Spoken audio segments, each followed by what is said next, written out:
ভারতের সামনে এখন যে রাস্তাগুলো খোলা আছে শেখ হাসিনাকে নিয়ে। সুপ্রিয় দর্শক, আসসালামু আলাইকুম।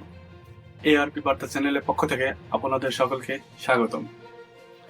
দেশ এবং দেশের বাইরে থেকে যারা এই মুহূর্তে এই ভিডিওটি দেখছেন তাদের সকলকে আন্তরিক ধন্যবাদ ও শুভেচ্ছা। সুপ্রিয় দর্শক, এতক্ষণ শুনছিলেন সংবাদ শিরোনাম, এখন বিস্তারিত।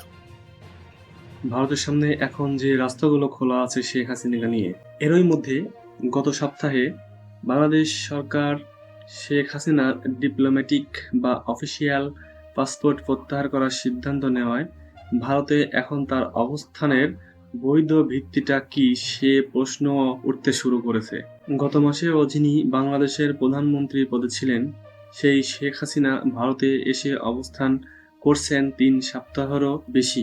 চরম গোপনীয়তা ও কড়া সুরক্ষার মধ্যে ভারত সরকার আপাতত তার সঙ্গে তার ছোট বোন শেখ রেহানা থাকার ব্যবস্থা করেছে ঠিকই, কিন্তু তার সম্বন্ধে কি চূড়ান্ত সিদ্ধান্ত নেওয়া হবে সে বিষয়ে আনুষ্ঠানিকভাবে এখনো কিছুই জানানো হয়নি।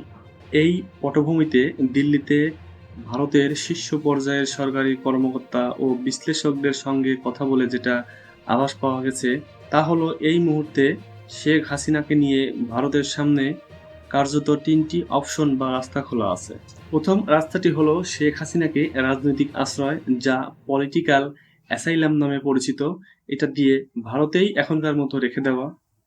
দ্বিতীয় অপশনটা হলো বাংলাদেশের সাবেক প্রধানমন্ত্রীর জন্য তৃতীয় কোনো দেশে আশ্রয়ের ব্যবস্থা করা, যেখানে তিনি নিরাপদে ও সুরক্ষিত পরিবেশে থাকার নিশ্চয়তা পাবেন।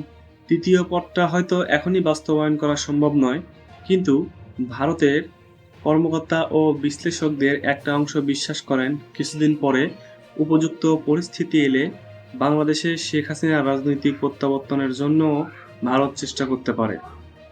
কারণ দল বা রাজনৈতিক শক্তি হিসেবে আওয়ামী লীগ এখনো ফুরিয়ে যায়নি এবং দলের সর্বোচ্চ নেত্রী হিসেবে তিনি দেশে ফিরে সংগঠনের হাল ধরতেই পারেন।